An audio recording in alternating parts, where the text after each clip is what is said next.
Everybody, welcome in. We're going to be starting the room in just a minute as we're letting folks file in. And I'd like to welcome you all to today's Pathways to Sustainability Career Panel. My name is Catherine Chen. I use she, her, and her pronouns, and I'm the program coordinator for the Energized Colleges internship program at the San Mateo County Community College District. We support an array of student interns throughout the school semester on different projects related to sustainability and clean energy to gain hands-on work experience and support their learning towards clean energy careers. So we're really excited to be working with Peninsula Clean Energy today to host our career panel, and with the help of our panelists, Dave Pine, Alex Harbour, Rebecca Fisher, Violet Siena, and our moderator, Kirsten Andrews Schwind. We're really excited to hear all their stories today about navigating careers in sustainability, which, as we'll see, is a very quickly developing field. So a few housekeeping items before we begin. I have a recording for today's meeting so that all attendees and those who won't be able to join us for the entire meeting can view this recording afterwards. And we will also be having a designated Q&A session at the end of the discussion period. So if there are any questions that come up for you during this conversation, please feel free to drop them into the chat, and keep your microphones muted until the Q&A session if you'd like to ask one live. And if there's no other general items, I'd like to hand it off to Kirsten to kick off and introduce our panelists. Great. Thank you, Catherine. And my name is Kirsten Andrews Schwind. I work for Peninsula Clean Energy, which is the official electricity provider in San Mateo County. And I'll be the moderator for this panel today. But we have a really exciting group of professionals working in sustainability from a really diverse and different backgrounds, and working in some very interesting aspects of sustainability as well. So I think you're in for a real treat today, and I want to thank our panelists for joining us today. So I'm going to tell you who we'll be speaking with today, and I'm going to start with introducing Rebecca Fisher. Rebecca is the Associate Director at the ClimateWorks Foundation. So she currently works in philanthropy, but she recently came from BAAQMD, which is the Bay Area Air Quality Management District. So they do air quality in the Bay Area. And she represented the US in the Paris Agreement negotiations as a climate finance negotiator during the Obama administration. She's also on the board of directors of the Electric Auto Association and supports broader EV adoption. So welcome, Rebecca. We also have with us today Alex Harbour. She is an investor, an actual VC with Prelude Ventures. As a founding employee and investor of PowerHouse Ventures, she supports clean energy investments and portfolios. Has been featured in Forbes 30 Under 30 in Energy, and is a World Economic Forum Global Shaper. Let me say that again. It's a World Economic Forum Global Shaper. So pretty amazing we have Alex here with us today. Then we have Supervisor Dave Pine. He's a county supervisor in San Mateo County. He represents District 1. And previously, he was elected to the New Hampshire's House of Representatives at age 19. What was I doing at age 19? So that's pretty amazing. He's also served as a tech attorney, and he says, and as the founding chair of Peninsula Clean Energy, which is where I work. Dave's passion for bringing ideas to life spans an active career in public service with a focus on climate change and sea level rise. And we also have with us Violet Siena.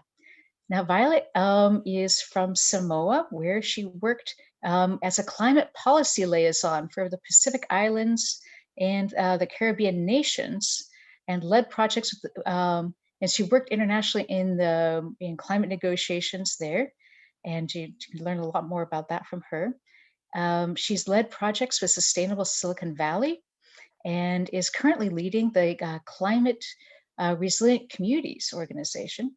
She's also on the board of the Green Foothills, and her work aims to build resilience in frontline communities facing climate change. So we've got a number of questions we're going to be asking these good folks, and we'll hear from each of them. At the end, we'll take your questions as well. And the basic theme of our questions is that you careers aren't straightforward. There's rarely a really direct straight line from A to Z in your career. Careers are full of twists and turns and unexpected turning points. And how do you navigate those? So we're going to start with the question of what was the spark for the sustainability focus in your career, and how did you incorporate that into your career? And we're going to start in actually reverse alphabetical order. So let's go ahead and start with Violet.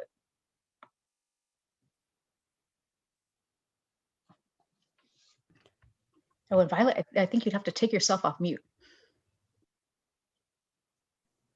There you go. Hey, okay.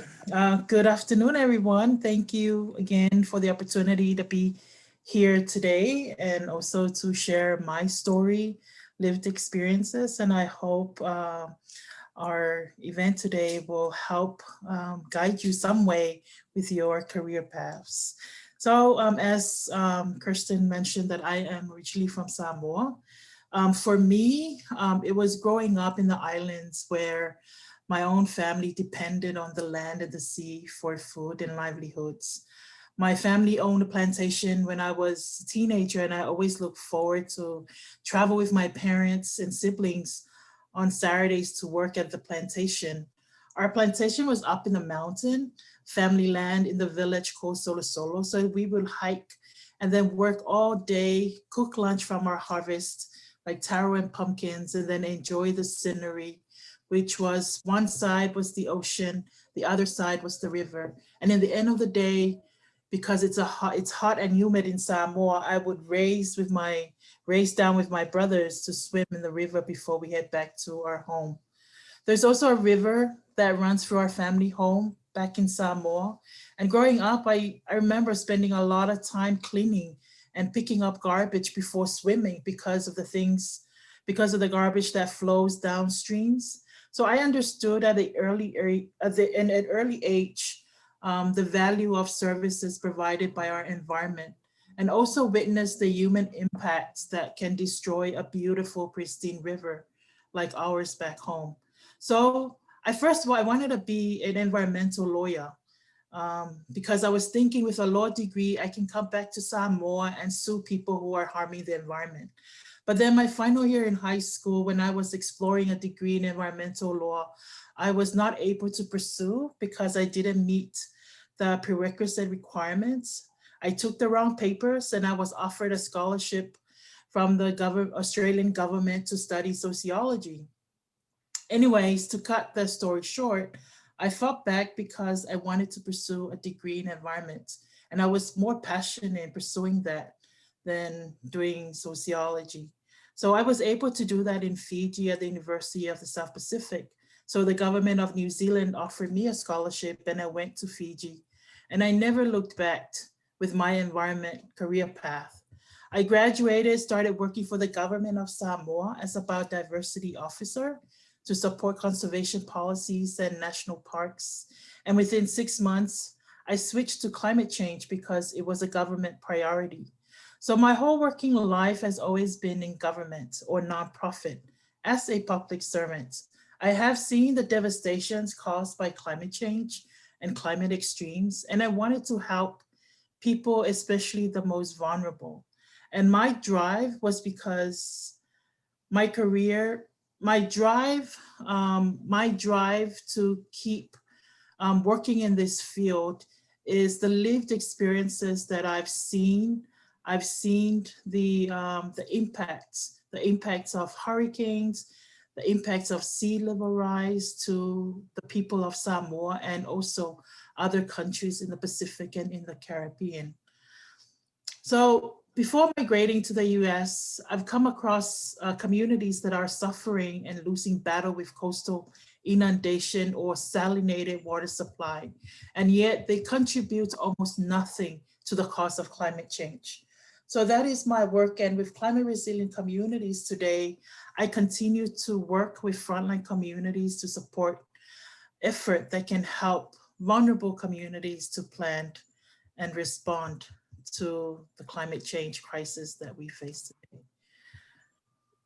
So thank you very much for the opportunity to share. Thank you, Violet. Now let's move over to Dave Pine. Hi, thank you. It's a pleasure to join everyone today and talk to people about their interest in sustainability and finding a career pathway in the field. You know, my interest in sustainability definitely goes back to my experience as a young person growing up in New Hampshire. I think what happens to you as a child, those formative experiences have such a big impact. And I grew up in a small college town called Durham, New Hampshire. And, you know, I was just outdoors all the time. You know, my house was surrounded by forests. We were always out in the woods, you know, building things or exploring things or skating on the ponds or hiking. And it just was instilled in me very early how incredibly special the natural world is. And I think that's carried through my whole life, and it's made me very motivated to try to protect the environment and reduce our carbon emissions. I had one experience when I was a young person, which really kind of made me open my eyes to the possibility of activism. While the area I grew up in was very rural, there was a proposal to put in an oil refinery. And the whole town came together to push that back. So I kind of saw early on how citizens can make a difference in their community's direction. So I think those are some experiences that really shaped me quite a bit and influenced me towards working in this sector.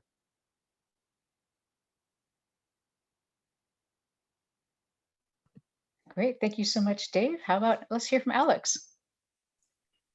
Hi, everyone. Thanks for having me. The first spark for me was definitely learning about the electric grid, just this massive, intricate electrical network delivering an invisible commodity that powered everything that I did. My mind was blown. I started my career knowing that I wanted to work in energy and knowing that I wanted to work with startups or really anything and everyone driving innovation. I find sustainability and clean energy just extremely exciting.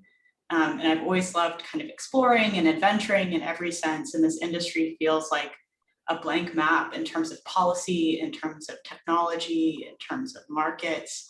And of course, you know, there's the issue of climate change and kind of the desire to make an impact, but more than the apprehension around kind of that inevitable piece of it, what gets me out of bed every morning is just kind of the excitement I feel towards the industry itself and what it means for the future of the world and the opportunity we all have to rethink the way that we've traditionally built it. So that's why I'm really excited about working in this industry. Thank you so much, Alex. Let's hear from Rebecca. Thanks, Kristen. Good afternoon, everyone. So I grew up with parents that were hippies and were always very pushy when it came to composting and recycling and all of the, you know, reduce, reuse, recycle, kind of the bread and butter environmental practices. And when in quintessential kind of child form, I rejected all of that. And I was like, I'm going to go into business. So that's what I thought I would do. Through high school and then into my freshman year of undergrad, I was like, I'm going to go into business. I'm going to make money. And I took one class around environmental science my freshman year of undergrad. And it changed my entire career trajectory, probably changed my life. And I switched my major and decided to study environmental science and international development. And, you know, kind of the rest goes from there. I was just, I wish I had grown up with Violet's beautiful surroundings that really, you know, instill that kind of drive to preserve. But I grew up in Los Angeles, where there was a lot of, it was a concrete jungle, a lot of pollution, and the connection to the environment early on in my life was not something that was necessarily super, that didn't really guide me towards working in the environmental field. And it's always interesting to me that some folks react different ways to that. And but it's definitely a component of my life today, enjoying the outdoors and really kind of respecting what we get from the earth and preserving that for future generations. And it dedicated my career to it, and it's very, very important to me. So thank you so much for letting me speak to you guys today. Great. So let's move on to our next question then, which is, how do you plan a career path or develop it as you go? And as I mentioned, career paths are often pretty twisty. You start off to do one thing and then, just things change or different opportunities come up, or, next thing you know, you're doing something completely different. And it's often, an unexpected path. So the question is, how do you plan a career path or develop it as you go? And what were some of the key turning points in your career? And how did you find out or figure out what was next and make that happen? So what are those kind of key turning points? We'll go back in the reverse order that we just did. So we'll go back to Rebecca. Great, thanks. I tried to plan out a career path, but then it was just, you kind of go with the flow. So I think that's generally what it's been for me, is that I've, in undergrad, I was very specific about what I was studying. And then, I graduated right at the height of the recession, and no jobs were being offered to people with undergraduate degrees, which is crazy. And so I went straight into graduate school and was lucky enough to get a scholarship to do that.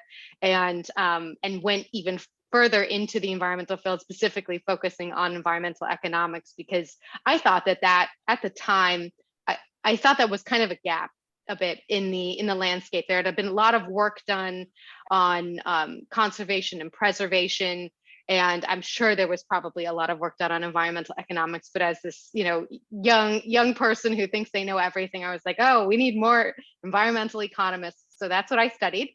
I was really intrigued, and I think it was perhaps in the back of my mind that idea of going into business still was maybe 5% of my my consciousness, in that if we want to move the needle and really get society to shift from a consumeristic perspective to a conserving, preserving perspective, you need to make the economics work.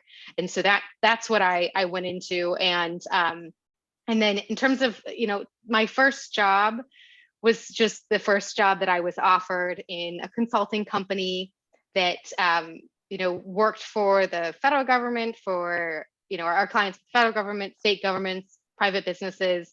And then I just randomly applied to the US Treasury Department, and they needed environmental economic professionals to help them kind of develop the financial components of the Paris Agreement, but also figure out how to better structure our overseas investment for environmental related and climate related projects. And I was just so lucky.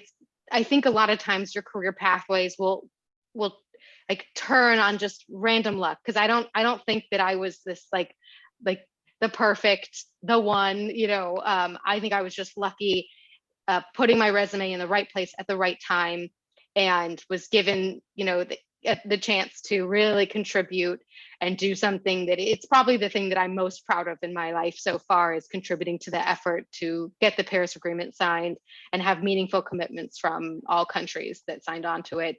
And then you get the rug kind of pulled from underneath you a lot of the times in politics, and government changed a lot in 2017. And I moved out to California and back home, and kind of went to where I saw the need was the greatest, which was working on local air quality, particularly here in California where we have so many cars. And then just happened to find my way into philanthropy now, which is working on getting electric buses and school buses and transit buses and shipping. And it really is, I think this is a quote from a book called Lean In, which is, your career is kind of like a jungle gym. It's not a ladder.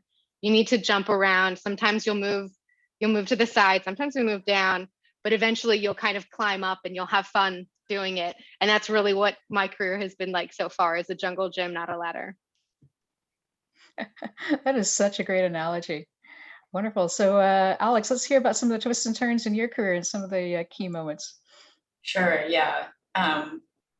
Yeah, it's funny. A lot of my friends have sort of 5-year plans or really structured ways that they think about their careers. I think that I plan and I don't plan at the same time. I tend to make big decisions intuitively, and then from there think strategically about how to grow within that environment or that circumstance I've sort of thrust myself into. So an example of that is, I said before, really wanted to work in energy, really wanted to work with startups, and came out to Oakland and really wanted to live in Oakland. So those were 3 kind of really big decisions that I made intuitively. And it's like, well, okay, how do I think strategically about turning that into a career and a life for myself? And so I thought, well, hey, startups, energy, Oakland, are there any, clean energy incubators or accelerators in Oakland? There happened to be exactly one, which was PowerHouse. So that was my plan A, B, and C. There was no plan D. So I just kind of threw myself into it, applied for a role, ended up interviewing for quite a while, but ended up getting the job.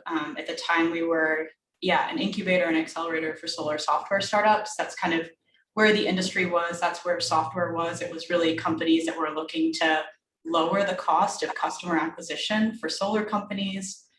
It's grown a lot from there. Clean energy means a ton of different things now, and that's even expanded to climate, thinking about food, thinking about agriculture, thinking about carbon disclosure, thinking about manufacturing and industrials. So the industry has really expanded, and was kind of a part of that effort at PowerHouse for 4 years, first helping spin up an innovation firm that basically operates as a consultancy, helping advise corporates on how to integrate innovation into a variety of different business units. So working with folks like Schneider Electric or Google to help them understand how to partner with startups. And then on the other side of that, about 2 years into my time at PowerHouse, we decided to raise a venture fund to invest in startups. And so again, kind of getting into venture was something that was circumstantial and strategic on my part, and kind of raising my hand to be involved in the initiative, but helped spin up that fund, and was investing at PowerHouse for 2 years out of that fund. And so I think in terms of how I think about my career and turning points, it's what do I care about, and what are some sort of intuitive decisions that I feel like represent me and where I want to be in my life. And then once I'm in that environment, how can I see next steps? How can I see opportunities to expand my knowledge, to expand my skills, to expand my focus into things that continually help me feel like I'm growing as a professional, as a person. And I think that that's kind of how I think about it.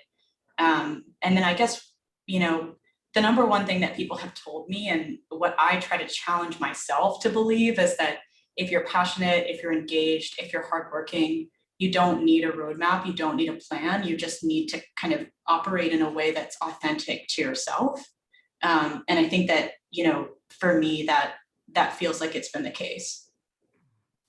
That's a wonderful approach, Alex. How about you, Dave Pine? How about some of the twists and turns and key moments in your career? Well, sure. My career has really kind of come full circle in that as a young person, I always had an interest in politics and in policy. That might be a fact because where I grew up in New Hampshire, there's a lot of politics. There's the first in the nation primary for the president. Our state legislature is the biggest in the country by far. We have 400 members. So when I was 19, I ran and was elected to the legislature and served for 2 years while I was in college. So the idea of working on policy and politics was a really big part of who I was as a young person. But then it kind of took a lot of detours along the way until I kind of came back to this profession. I went off to law school, and after law school, decided to come out to California. I had never been west of Vermont, so coming to California was a big jump for me. And I worked at a tech law firm where I was an attorney for startup companies. But then, I had a fortunate turn in my career in that one of my companies was just growing really quickly, and I was just passionately involved in their work. And they decided that they would hire me to be their in-house counsel. So, I left the law firm and became their in-house counsel. And at the time, that was somewhat frowned upon. It was kind of looked at as something that, you'd only do if you weren't going to be a partner at a law firm. But for me, it was something that I really wanted to do because I love the passion of the business, the excitement of watching a company grow. So I joined this small company called Radius. We built displays for the Macintosh and other peripherals for the Macintosh. And then when the internet boom came around the first time, I had the chance to serve as general counsel for Excite at Home when we brought the world like high-speed cable internet access.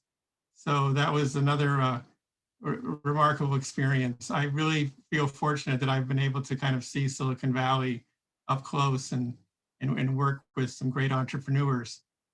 But during this, my run in Silicon Valley, as much as I really was excited about it and found it challenging and rewarding, I always had a gnawing sense in the back of my head that I wanted to get back to do some public service and get involved in politics. So in my mid 40s, I kind of shifted out of Silicon Valley and went into local politics and was fortunate to be elected to the San Mateo County Board of Supervisors, where I've served for 10 years.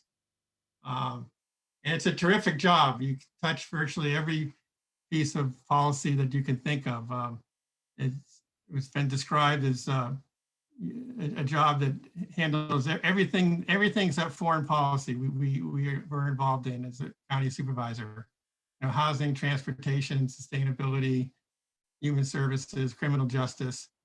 But I've made a particular focus on environmental issues, both with Peninsula Clean Energy and working on the threat of sea level rise in San Mateo County. It turns out that San Mateo County is the most exposed county to sea level rise because of our historic development patterns. So I've been active in setting up a new agency to address that. So my climate experience is both to try to reduce carbon emissions, but at the same time preparing for the unfortunate impacts that are already baked into the system. So in summary, again, my career path kind of came full circle, and my advice to a young person is just is follow your passion, and I feel fortunate that I was able to get back to the passion that I originally had as a young person and able to do that today. Yeah, we're fortunate too, Supervisor Pine. How about Violet? How did you plan your career path or deal with the twists and turns along the way?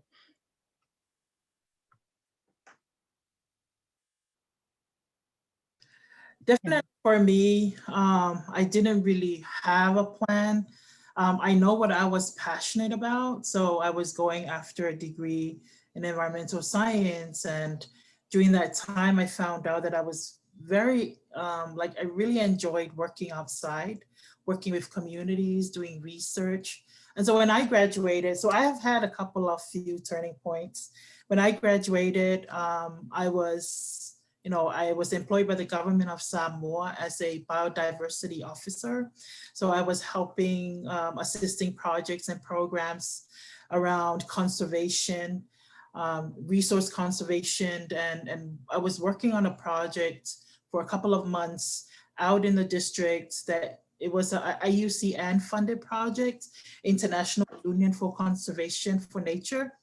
And we were creating marine protected areas for Samoa, the first ever. So I was working on that, working on documents, trying to figure out the, the boundaries. And then I was called back to the main office because they wanted to talk to me about changing my priorities. And so I went back, and so what happened was Samoa commitments to the United Nations Frameworks on Convention on Climate Change, they were a bit behind with their commitments.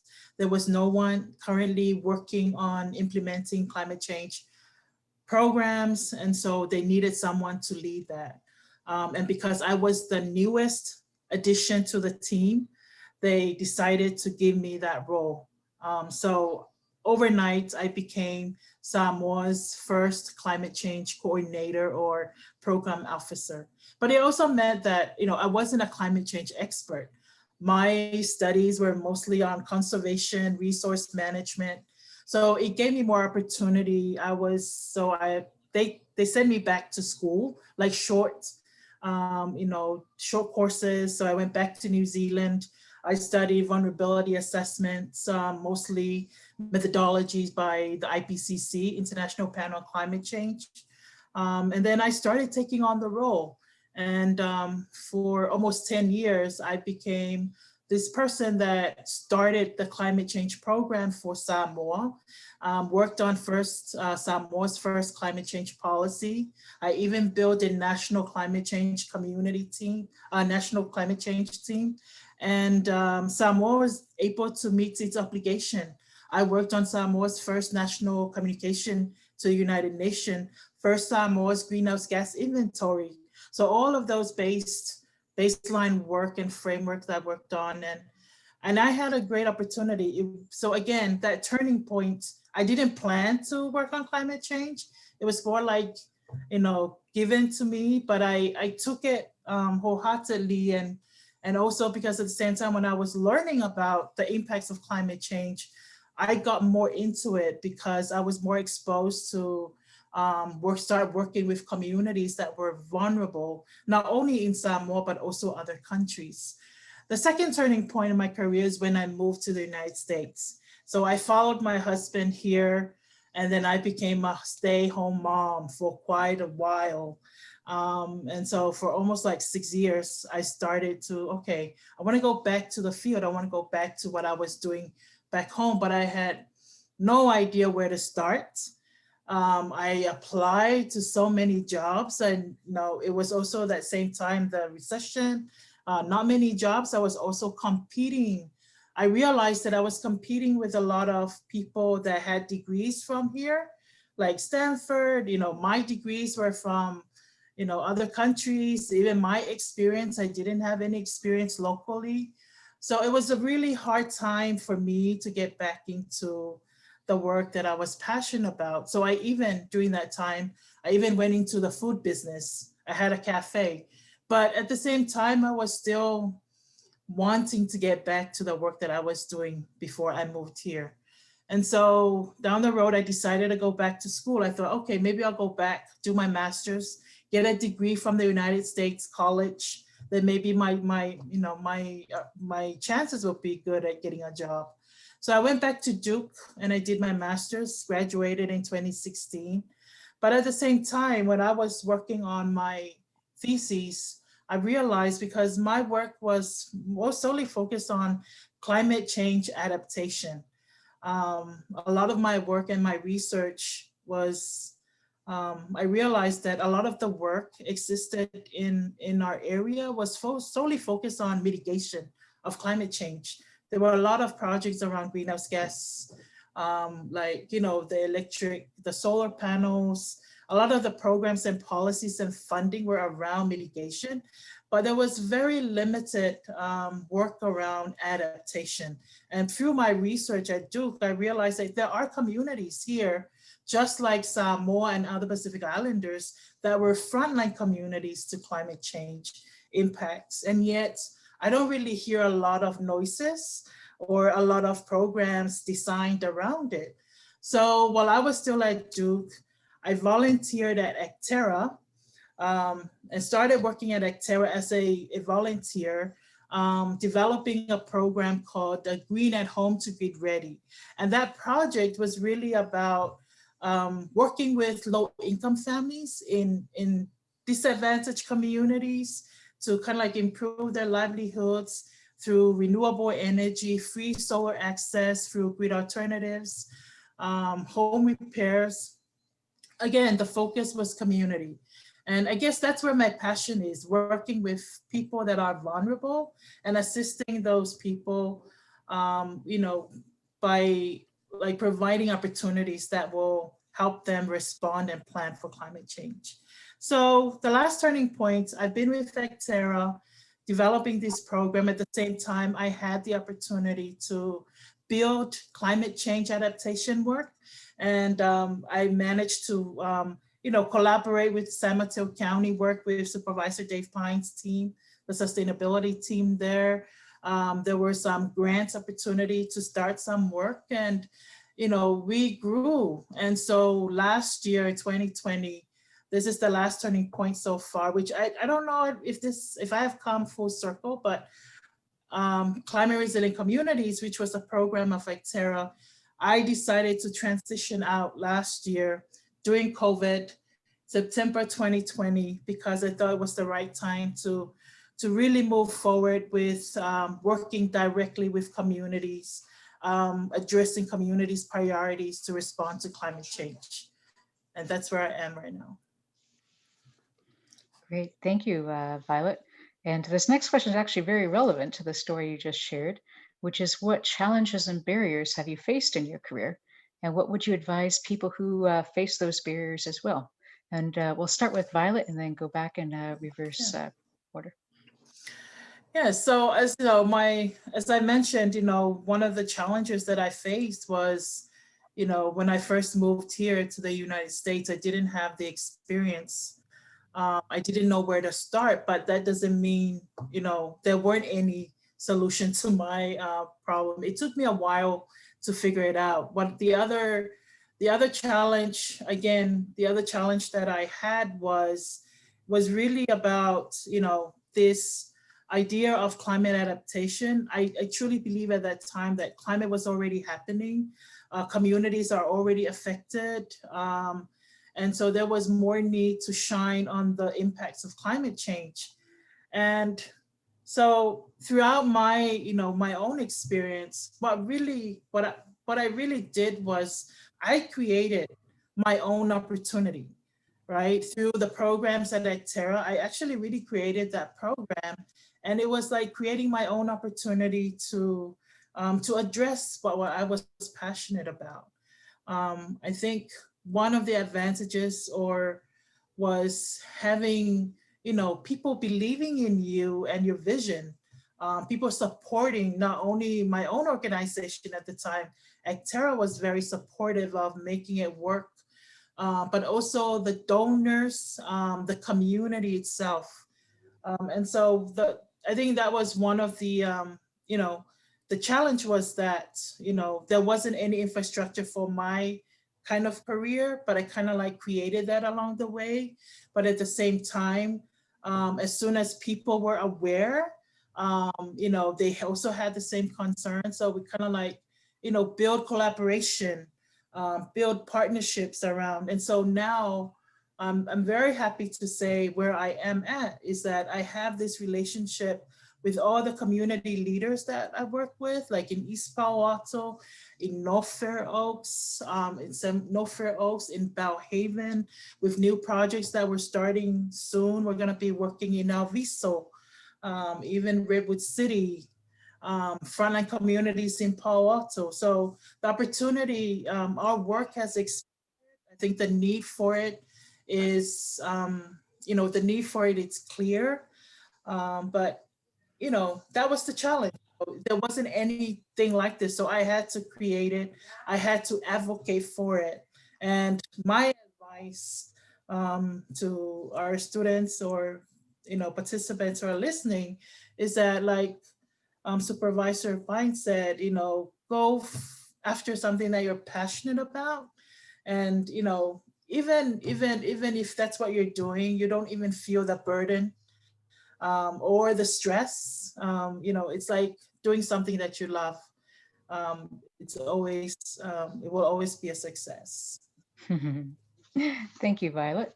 And speaking of Supervisor Pine, let's move on to you. What challenges and barriers have you faced in your career, and what advice would you give people facing those barriers and challenges? And I think about barriers that I've faced, I think they've really been more internal to myself than, you know, external obstacles. In a couple of points in my career, I have made kind of, you know, pretty radical changes. So as I mentioned, you know, out of law school, I went to work for a, you know, traditional corporate law firm, and then decided to leave that to become, you know, a sole lawyer at a small startup company at a time when that wasn't very common for lawyers to do. So, you know, that was a hard decision to make, and I'm glad I did, because it opened up lots of opportunities. And then, you know, similarly, I was immersed in Silicon Valley for almost 20 years. But I, you know, as I talked about earlier, felt the need to kind of get back to my, you know, real interest in the community and public service. But it was, you know, it was really difficult to kind of leave a profession that I was doing very well in and felt comfortable in. So in both those cases, you know, they were hard decisions to make, but I think they've turned out really well. But I think the obstacles often are within yourself, and whether you can, you know, take a chance and, you know, leap a little bit into the unknown. Good answer. Move on to you, Alex. What challenges or barriers have you faced in your career, and what advice would you give people who are facing those barriers and challenges? Yeah, I think Dave and Violet both made, you know, some really good points, and those are things that I've experienced and I've seen. I think VC by nature is conflicted, and the way that decisions are made in the industry is pretty obscure. It's, you know, a bit of a black box. We like disruptors, but as an industry, we traditionally invest in non-diverse founders from top schools. You know, we thrive on risk, but at the same time, we're constantly seeking to minimize it before we make an investment. You know, we look to invest in the future, but we also need to see some level of validation in the present. So when I was first kind of getting into the industry, and, you know, I was at PowerHouse building a venture fund, I noticed that a lot of VC exists in this gray area, and it felt like there was so much I didn't understand about the way that things work.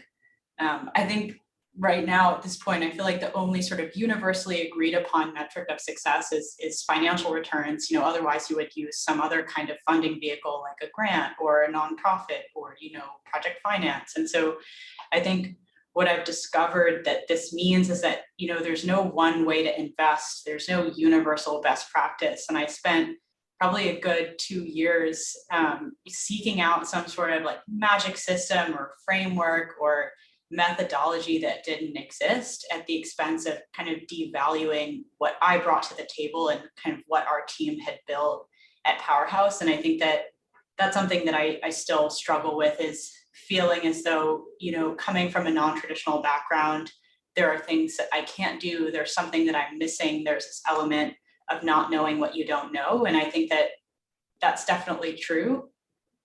I also think that, you know, looking for individuals that you respect, and I say individuals instead of mentors, because I think that all mentor relationships start as, you know, a conversation that you have with someone that's authentic and meaningful and you make a connection, but kind of seeking out those conversations with individuals that you respect and hearing them express those same feelings and say those same things, you know, 10, 15, 20 years into their career has kind of helped me calibrate and tamper down those feelings of, you know, am I doing this right? Am I the person that should be here?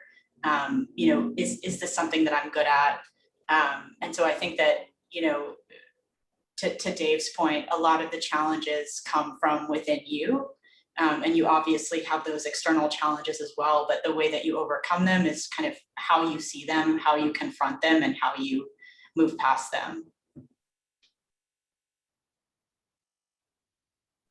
Great, thank you, Alex. And finally, Rebecca, what challenges and barriers have you faced in your career, and what advice would you give folks? So I would say that you know, kind of tacking on what Alex just said, that internally the feeling of being an imposter in a lot of roles, the idea that you know, yeah, are you the right person? Are you fitting in? Will they know that I'm not as smart as they you know, might think I am? That all of these internal second guessing things, and I think they're particularly relevant for a lot of women too, is something that I know I've had to grapple with in my career.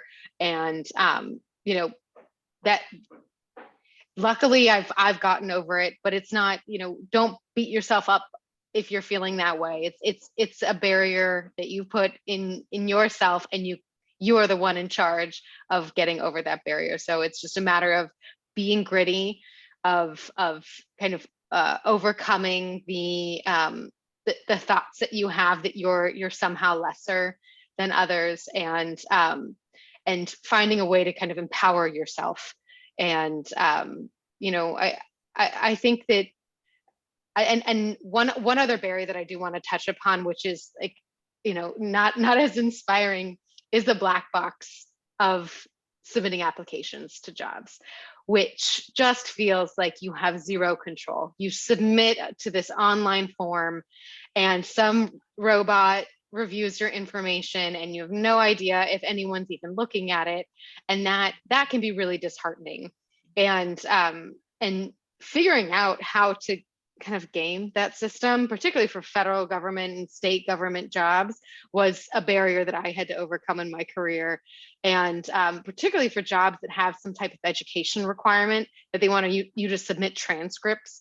And frankly, a lot of the times a computer can't read your transcript, and so they assume that you don't have the proper, you know, background statistics or something. And you know, basically writing your resume and your cover letter and any other things for the robot and not for a person, sometimes it's just how you have to play the game. And that's something I learned after several years of applying to the black box, as I think of it. And that's, yeah, don't get down. You can do it. People get hired by the government all the time. It's and I think the black box is there also to a certain extent to help prevent against, you know, people getting chosen for jobs because of who they know and connections, even though that still does happen a lot, sadly. Great, thank you, Rebecca. Now, I know we have a lot of good questions coming in the chat from our participants. So let's actually switch over to answering some questions from our participants. So Catherine, would you like to choose a question for us? Yeah, sure thing. There's a lot of really good ones here, and I noticed a lot of them are centered around like educational backgrounds and degrees. So I guess to kick off this set of questions, would our panelists be okay with going around really quickly and just reiterating, what did you study in college and where did you go to for your degree? Sure, should we start with Rebecca this time and go Rebecca, Alex, Dave, and Violet? Sure. Yeah, I went to undergrad at Brandeis University in Boston, where I studied environmental studies and international development. Then I went to graduate school at Duke University as well, where I studied environmental economics. Oh, I can go next. I studied econ and sustainable energy at Boston University. Econ was my major, sustainable energy was my minor, and I am in a grad school existential crisis, so TBD. I went to Dartmouth College as an undergrad and really just had a liberal arts degree there. And I went to the University of Michigan Law School. I have an undergrad from the University of South Pacific in Fiji. I have a postgrad from University of Dresden in Germany, and also another postgrad from and a postgraduate from Erasmus University in Rotterdam, and a master's of environmental management from Duke University, North Carolina. Yeah, thanks everyone. And then to kind of build on that question, there's somewhat similar questions all related to, the value of having specific degrees or majors when entering the field. So I guess this would be an open question to all our panelists who feel compelled to answer. How vital do you think are certain degrees like masters to enter the field? And, are there differences between majoring in environmental science versus environmental studies in entering the field? So what is the value and importance of these specific degree requirements for looking at different jobs in sustainability? Just dive in, folks. I can answer this. I feel maybe I'm a bit closer to earlier careers than everyone else. So I think in terms of the environmental science, environmental studies, minors or majors, I think, if this is your first job out of college, it can be helpful if you're applying for a job in the industry to demonstrate that A, you're interested in the work, and B, you have some level of fluency or understanding of the sector. I think the jobs are pretty competitive, especially millennial Gen Z folks are really applying for these types of roles. It does feel like a privilege to get a job in clean energy and environment. So I think they can be competitive. That said, I don't necessarily know that, if you have experience with a relevant internship, or say if you have kind of a hard skill, like you're a statistician and you go work at the PUC, or you're a coder and you go work for a clean energy startup, there are ways to get in that don't require a major or a minor that is environment specific. So it really just depends. It can help. But I guess my answer would be no, you don't need it.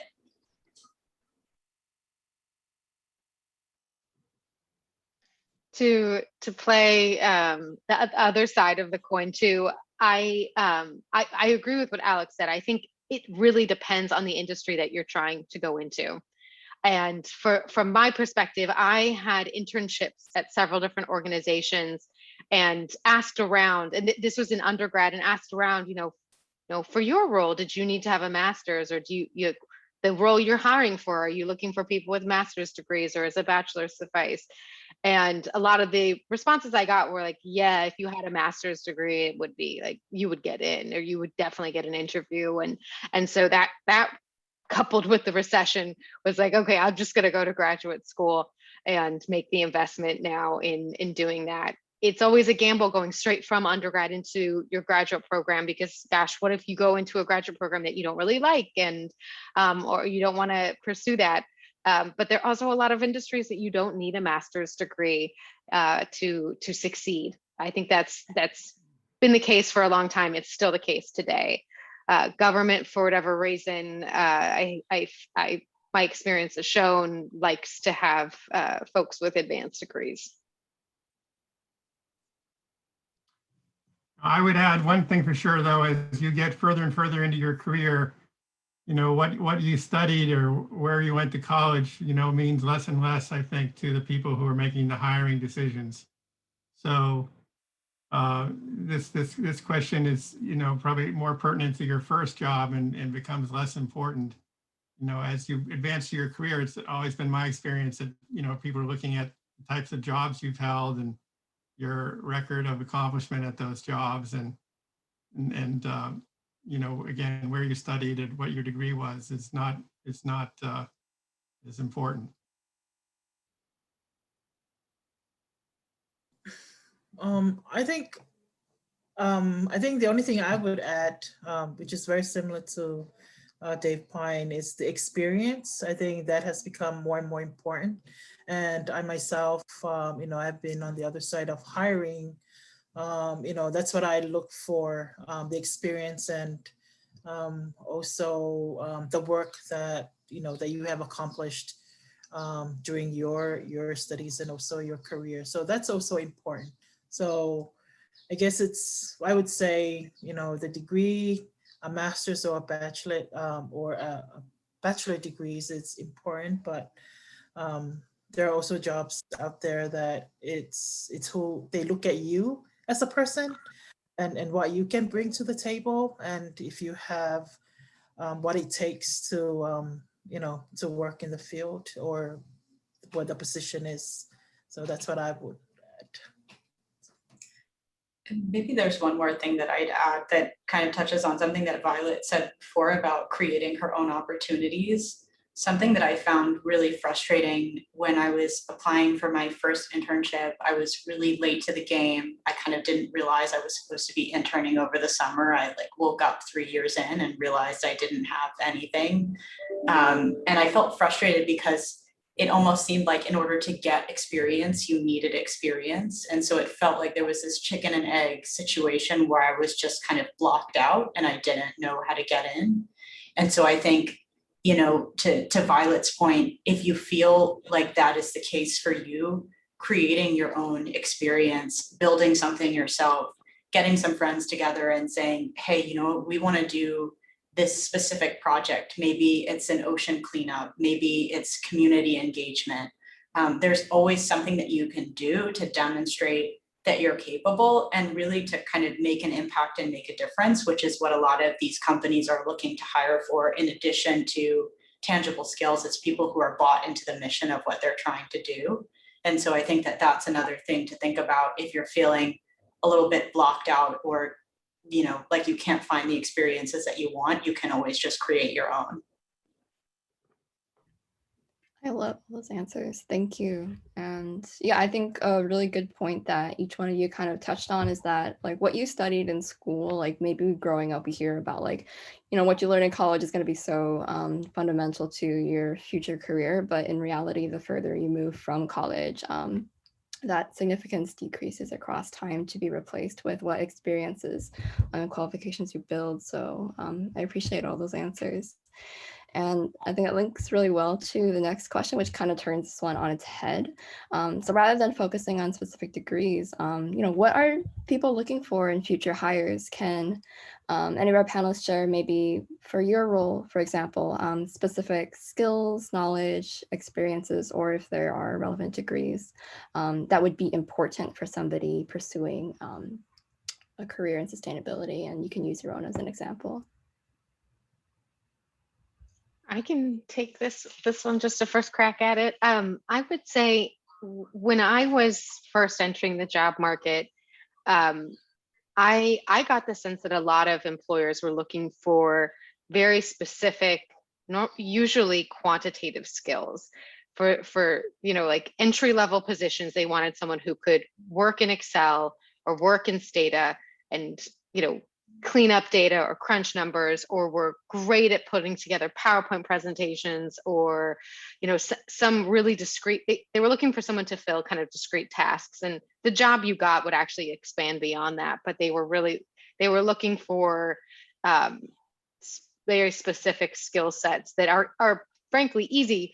Just learning Excel and getting comfortable with Excel, understanding some statistics is helpful. Being good at Word documents, just general kind of, what I would consider like entry level knowledge is something that's really good to just have, on your resume and I think that's what a lot of the interview questions that I got were geared towards. I would also say that back to the undergrad or graduate school thing, one of the most important things to learn when you're in college is how to think critically, how to analyze topics. So no matter what you study, I think most undergraduate institutions are teaching you that, is how to be a strategic thinker, how to write, how to synthesize information. And that is actually the skills that a lot of employers are looking for, but they might not know how to articulate that. So finding a way to fit that in as you're developing your cover letters or your resumes or talking in an interview, I think is pretty key. Letting them know that you're a smart cookie and you know how to take, large concepts and distill them down into meaningful tidbits for clients or for whomever is a good skill to have.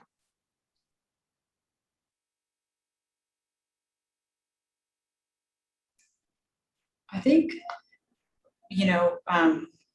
our team grew while I was at PowerHouse from 2 to 10. So, kind of sitting on the other side of the table, I was surprised by kind of how few people took the time to understand what we did before applying to the job, and think about how their experiences and what they care about related to the actual role. And that seems like, it seems surprising, and at the same time, as someone who's entry level, you're not going to know everything about the industry. You're not going to know everything about, the company that you're working for and their clients, but, can you do your research and really show up and share a strong narrative about why you are a fit for the role that they're hiring for, and why you are a fit for the type of work that the company is doing. And realistically, 3 times out of 5 times, 2 times out of 10 times, you might not be a fit, but you're gonna find the team that wants you, and ultimately that's the job that is best for you anyway. And so I think it's really about, making sure that you're applying to roles that you can build a strong narrative around. And maybe if you feel like your narrative is weak for a specific role, can you go back and get more internship experience, or kind of get more, create your own experience in order to strengthen that narrative around a specific role? Because a lot of it at the entry level is someone kind of taking a leap of faith on you and thinking that you're smart, which you are, hopefully, and then you grow from there. And so just communicating that and making sure that that shows up in the interview is probably the most important thing, because everyone's going to have to learn anyway.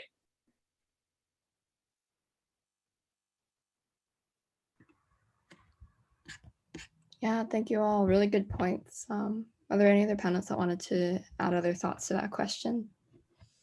I just want to add, I think another important thing to think about is, your interview, because, and this is an honest truth, in the past couple of years, I've been sitting on the other side, being a panel, the hiring process, and even going into the interview, I would look at the resumes and say, oh, this person is fit for the job. I would go for this person. Then at the interview, it totally changed my mind. So, and a couple of times that happened, the person going in, they see potential, and in the end, I ended up recommending someone that wasn't even a top 2 of my list. And because it's a way that the person portrays, I think there's a certain skill there as well. But I think what most times it's the honesty in that person that I'm interviewing. It's the, sometimes it's the experience, and you can tell that from the conversation that you're having with this person. So also be mindful that it's not just what's on the paper. Going into searching for a job or an opportunity, you have to really think deep about, presenting, in the interview. I think that's a critical stage in getting into the field that you want. So that's one skill or, thing that you have to consider very seriously when going into career.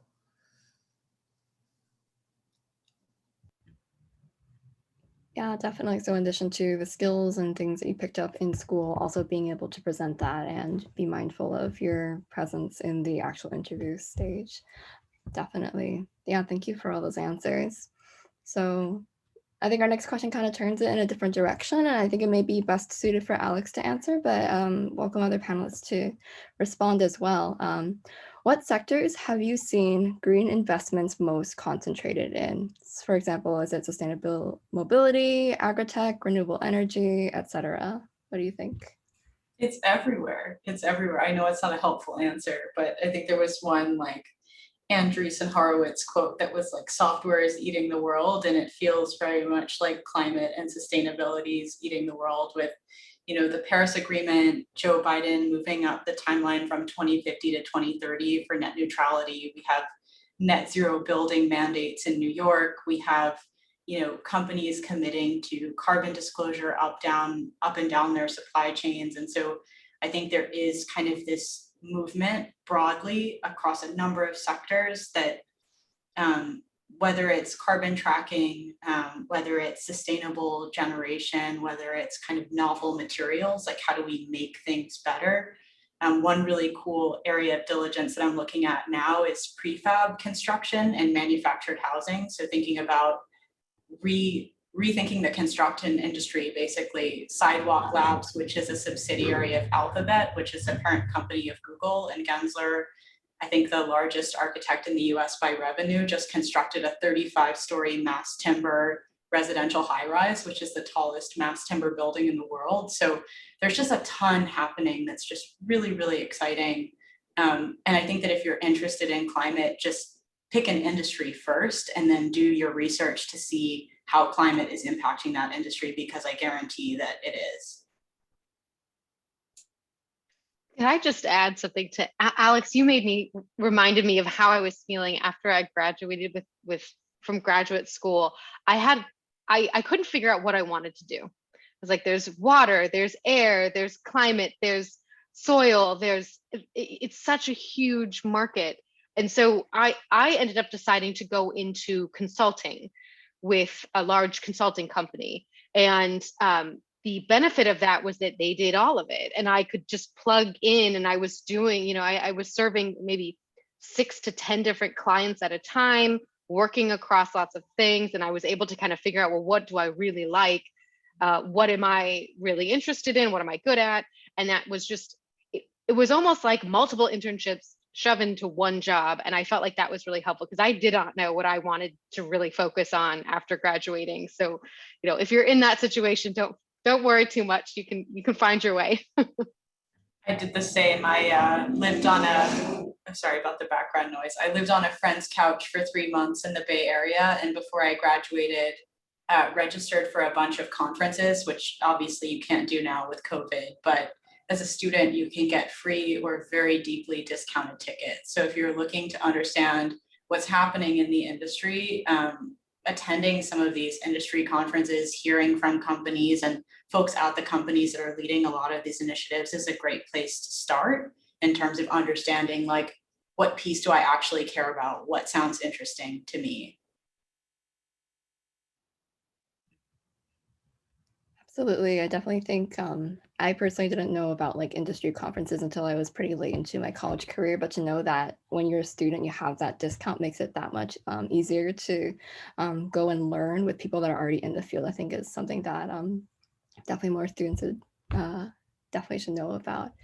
So our next question is, comes back a little bit closer to your own experiences. So if you could do it all over again, would you change anything, I guess, related to like your career path or your experiences or how you made these different decisions across your life? And what advice would you give to your past self?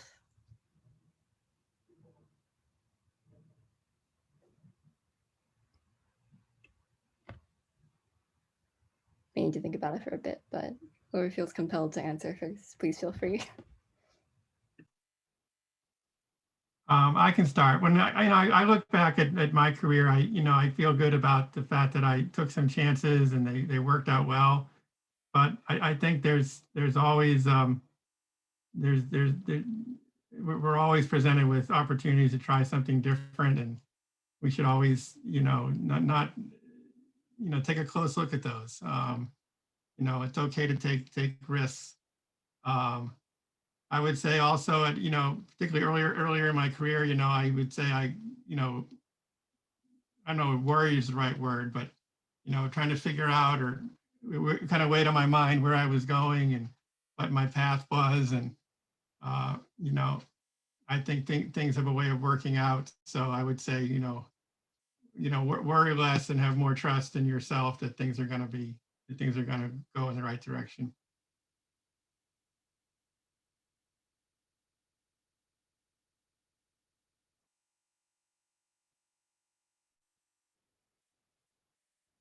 I have It's something. obviously Oh, a hard Rebecca, question. Go ahead, Rebecca. Sorry, I was gonna say I have no idea. Would I do it again? I think I would, because I'm happy with how things have gone, but it's such a hard question to answer. You know, find your path. As I said, be gritty. Like sometimes you'll have to, you know, go down. Sometimes your trajectory can't be exponential and you know, in an upward trajectory the entire time. Sometimes you'll stagnate. Sometimes you might have to take a job that pays less, but it's awesome. You know, it happens. Be gritty, know that you're doing it for the right reasons. And yeah, mistakes are good sometimes. Dave, I feel like I've been propelled by fear, so I'm taking your advice right now.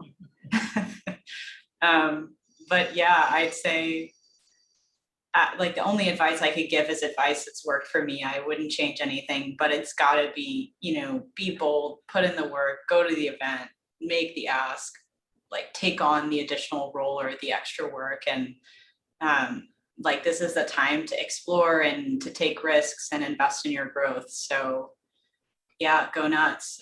Yeah. Yeah, I think for me, it's more of, you know, something that, you know, I personally struggle with, you know, because I wasn't born or grew up here in the United States. So there were a lot of barriers for me. Even the language was a barrier. I'm also an introvert. So a lot of those challenges kind of like, you know, stopped me from moving faster to get where I am today. But, you know, but I am at a good place. I think perseverance, trust, and also I always believe in people come to like in your life or, you know, around your career that may help elevate you. You have to have the ability to recognize those people, and also, you know, there are times not everything's gonna run smoothly. I mean, even myself, there were times like, oh, what am I doing? I'm not, you know, getting paid enough. I have a lot of bills. There were so many things against my will to continue to do this work, but I think in the end it pays off, because I think of the people that you know, the people that I'm serving through the work that I'm doing. So just keep going. I love all of those answers. Thank you. And I'm definitely taking close notes too, just about, yeah, like having, I think the central theme of grit, I think comes up in a lot of folks' answer, and just being able to remember like your own drive for what pulls you into this industry, what pulls you into this work, and really having that lead you through even like really tough times or moments where you may feel lost. So embracing that as part of the process, I think is something that is definitely really comforting to know, to recognize the human process of growing, and it doesn't really ever happen in a straight line. So thank you for all those really amazing answers. The last question that we have here, and if our audience members have additional questions, please feel free to drop them in the chat. We still have a little bit more time available. What are your best tips for searching for an entry-level position? So maybe traveling back a few years, you know, tips for searching for entry-level positions, especially during the pandemic. And do you know if any communications / marketing entry-level jobs are available within your organizations?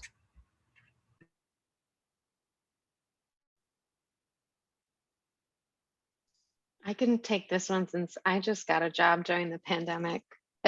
It's not necessarily entry level, but I would actually say that the pandemic has done something very unique for the professional workforce, which is that we can now interview on Zoom. We don't have to fly ourselves out to interviews, which is awesome. It also means that, you know, you I would say that who you know, kind of old boys club type of dynamic might be less influential now. And my hope, I that's my hope, that it's more about, you know, online networking, you know, attending the events, and using and make the most of your network that you have, but also just applying, sending in applications. I think Alex mentioned this, just doing the hard work. It's a pain. You work all day or you study all day, and then you have to get back on the computer and apply to jobs, which is a full-time job.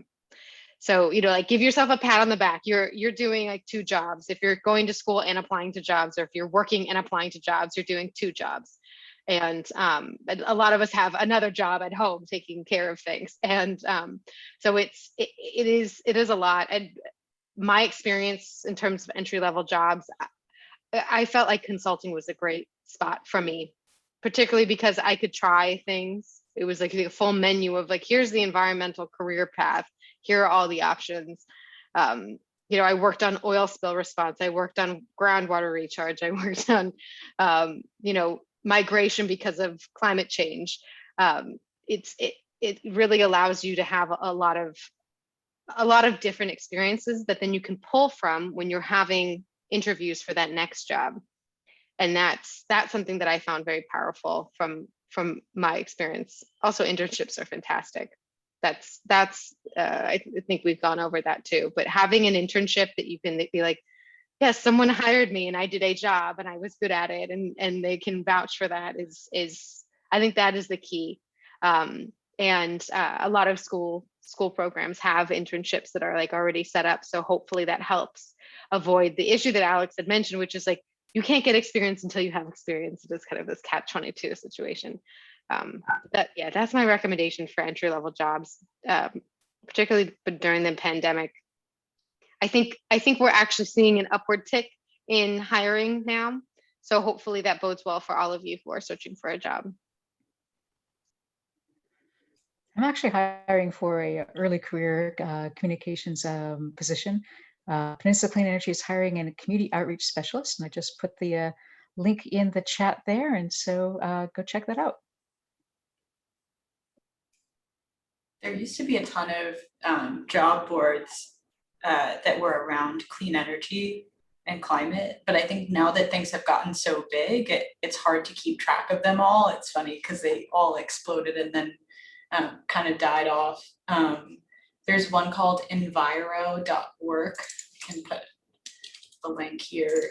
And then there's another one called Climate Resolve here. But in general, maybe just try like Googling around for climate job boards, climate jobs. That's the one. Climate Base is the good one, I think.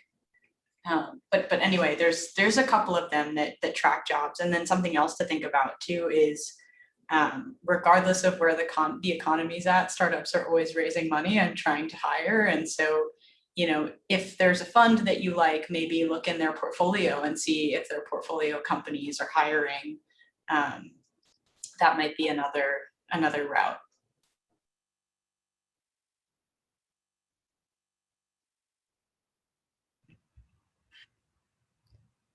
All definitely good advice. Yeah, thank you. Any other panelists on tips for searching for entry-level jobs amidst a pandemic? I have another random one that doesn't relate to the pandemic, but one of the things that I noticed is that a lot of jobs when I was applying right out of school were interested, as I mentioned, in like skills with developing Word documents and PowerPoints and Excel things. And so I started including, when I would send in a resume and a cover letter, like a link to a PowerPoint presentation that I gave for my thesis. And it also included a link to the thesis itself and like an executive summary. I don't know how many people viewed that, but I started getting many more inquiries after I started doing that. So, you might annoy the HR person, but better that than not have them interested in you at all. Making sure your LinkedIn is like spot on and professional, and that you're posting there interesting articles. People look, HR looks at social media and your LinkedIn, and I think having connections on there is something that they're looking for, even when you're early career. I think another program that it's useful to mention, the Climate Core program. I am getting a AmeriCorps Vista person, and usually through these programs, you get hired by the host organization at the end of your AmeriCorps experience. So that's another opportunity for entry jobs into this field.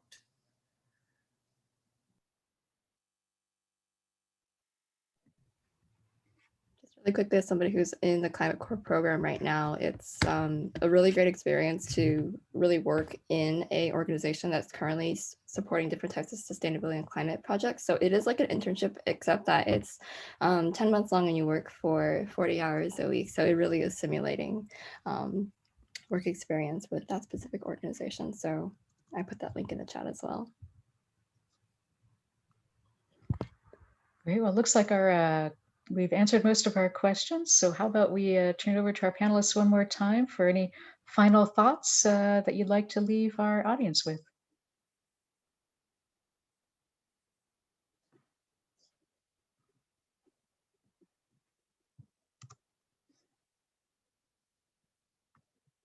So don't be shy, just jump in. Oh, I would just say that I appreciate the chance to join my fellow panelists in talking about sustainability and careers. Of course, I'm in a very different place in my career than most on the call, but it's really exciting to be starting. And the sustainability world has been said so many times, has just exploded. I mean, when I graduated from college, it was really in its infancy, and so the opportunities are really limitless. And I'm sure everyone listening today, will find something that will suit them well, because there's lots of opportunity, and big world out there, and people should have a great sense of excitement about what their future holds.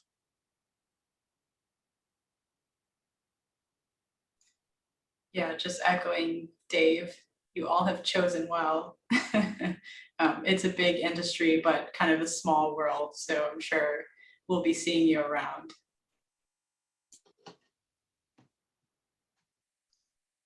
I completely agree. And I think I've said this, 5 times now, but be gritty, put in the time, and you'll bear fruit from that effort.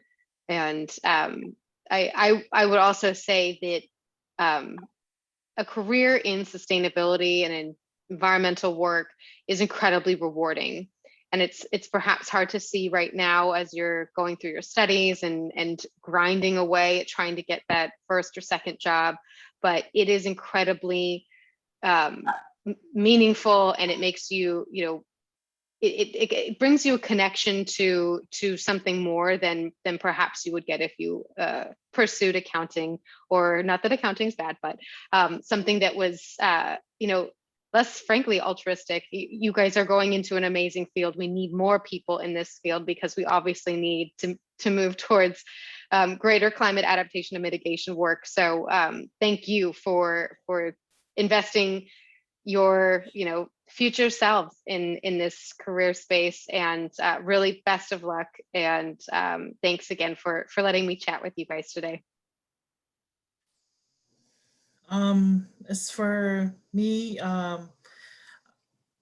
think one advice that I want to leave you all is to find time to do some volunteer work, help organizations in your community that are doing things that that is important to you, and at the same time, you're getting rewarded for that as well, creating a network, people that will support you in the future. And I think that has worked very well for me. And again, thank you for the opportunity to share with you all today. Thanks. On that note, Violet, you may want to put your the URL of your own organization in the chat in case folks are interested in connecting with you, and if you have any volunteer opportunities. Being a working for a community-based organization, have founded a community-based organization. I want to leave everyone with a final thought as well, which is believe in yourselves. believe in your own wisdom, believe in your own voice, and follow your compass in terms of what you're interested in and what you're passionate in and what you're good in as well. And that's where you'll find your gold. I want to give a big thank you to all of our panelists today for joining us. It's such a wonderful group, and thank you for being generous with your time, and especially to Catherine Chen for organizing this panel today. Thank you, Catherine. I want to second that. Thank you both to all of our panelists for volunteering your time and joining us today for this event, as well as Kirsten for moderating the conversation, and also to all of our attendees who were able to join us for today's conversation, all your questions too. I definitely think I personally learned a lot from hearing from all of our panelists, and you know, for both our interns as well as the folks on the call. One other resource I want to personally add too is the value of informational interviews. I think I personally didn't learn about them until quite recently, but especially since we're all working virtually right now, being able to call somebody like on the phone or through a video call to have these types of conversations are another really great, valuable way to gain experience and, you know, share a person's knowledge in the field and expand your network, like some of our panelists have mentioned. So I want to thank everybody again for your time to join us today. This recording will be available for all of our attendees after the event. And I welcome any additional questions or connections. Please feel free to send them to myself or our panelists as well. And if there are no other items for the general order, then I want to thank you all and hope that you have a great rest of your Tuesday. And thank you for joining us for today's panel. Thank you. Thanks.